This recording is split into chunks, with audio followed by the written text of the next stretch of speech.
नमस्कार दोस्तों, आज हम बात करने वाले हैं आईटी सेक्टर की दिग्गज कंपनी टीसीएस के बारे में। टीसीएस ने अभी-अभी अपने क्वार्टर 3 के नतीजे घोषित किए। अब सवाल सीधा है, क्या कंपनी में मुनाफा कमाया है? और सबसे ज़रूरी बात निवेशकों के लिए जो बड़ा है वो है डिविडेंड आया है। उसकी पूरी डिटेल क्या है? चलिए सब कुछ इस वीडियो में जानने की कोशिश करते हैं। तो आज के दिन की अगर बात करेंगे तो लगभग आज 1% टीसीएस ऊपर है, लगभग 3243 के आसपास ट्रेड कर रहा है। तो चलिए शुरू करते हैं। सबसे पहले शुरुआत करते हैं डिविडेंड के। दोस्तों, इस बार कंपनी ने वाकई में धमाल कर दिया है। टीसीएस ने कुल 57 रुपये प्रति शेयर का डिविडेंड घोषित किया है। 11 रुपये का नॉर्मल डिविडेंड और 40 यानी 46 रुपये का स्पेशल डिविडेंड, यानी कुल मिलाकर 57 रुपये का प्रति शेयर डिविडेंड इस बार कंपनी ने घोषित किया है। इस डिविडेंड की रिकॉर्ड डेट 17 जनवरी तय की गई है। तो अगर आप एलिजिबल होना चाहते तो यह तारीख ध्यान में रखिएगा। अब बात करते हैं क्वार्टर 3 रिजल्ट की। तो पिछले साल इसी क्वार्टर में टीसीएस का रेवेन्यू लगभग 63,973 करोड़ का था। इस बार यह बढ़कर 67,887 करोड़ हो गया है, यानी ईयर ऑन ईयर करीब 5% की ग्रोथ है। और पिछली तिमाही से यानी पिछले क्वार्टर से तुलना करें तो लगभग 2% का जंप है। मार्केट का अनुमान 66,000 करोड़ से 67,400 करोड़ के बीच में था और टीसीएस के नंबर पूरी तरह इनलाइन रहे।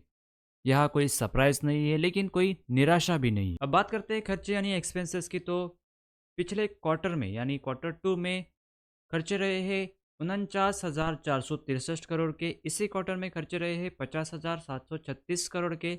और पिछले साल सेम क्वार्टर में 48,550 करोड़ के खर्चे थे, यानी ईयर ऑन ईयर देखेंगे तो खर्चे बढ़े हुए हैं और क्वार्टर ऑन क्वार्टर भी खर्चे बढ़े हुए नज़र आ रहे हैं। लेकिन ये कोई बहुत बड़ी बढ़त नहीं है, एक मामूली छोटी मोटी बढ़त है। अब बात करते हैं प्रॉफिट की। तो पिछले साल क्वार्टर 3 में कंपनी का मुनाफा 12,444 करोड़ का था। इस बार यह घटकर 10,720 करोड़ का रहा है, यानी करीब 13-14% की गिरावट है। अब सवाल उठता है, जब रेवेन्यू बढ़ा तो प्रॉफिट क्यों गिरा? तो दोस्तों, इसका कारण साफ है कि लेबर कोड से जुड़ा खर्च करीब 2,000 करोड़ का है, प्रोविजन खर्च लगभग 1,000 करोड़ का रहा है और रिस्ट्रक्चरिंग खर्च लगभग 250 करोड़ का रहा है। इन्हीं अतिरिक्त खर्चों की वजह से प्रॉफिट पर दबाव आया है, जबकि मार्केट को उम्मीद थी कि करीब मुनाफा 13,000 करोड़ के पार जाएगा। अब दोस्तों, ईपीएस यानी अर्निंग पर शेयर की बात करेंगे तो इस क्वार्टर में कंपनी का ईपीएस 29 रुपये 45 पैसे रहा है।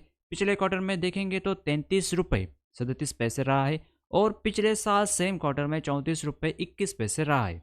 तो दोस्तों, इसी तरह ईपीएस भी घटा है और 34 रुपये से गिरकर अब लगभग 29 रुपये रह गया है।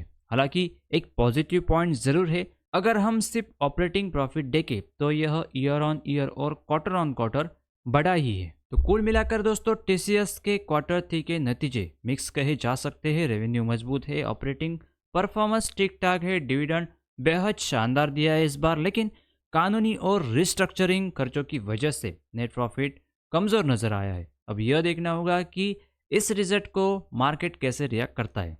तो दोस्तों, ये थी आज की अपडेट। तो दोस्तों, अगर आपके पास टीसीएस के शेयर है तो कमेंट करके ज़रूर बताना। तो दोस्तों, वीडियो कुछ इन्फॉर्मेटिव वैल्यूएबल लगे तो चैनल को सब्सक्राइब, वीडियो को लाइक और अपने दोस्तों के साथ शेयर करें ताकि यह जानकारी ज़्यादा से ज़्यादा लोगों तक पहुंच सके। तो मिलते हैं किसी नेक्स्ट अपडेट के साथ, तब तक के लिए धन्यवाद।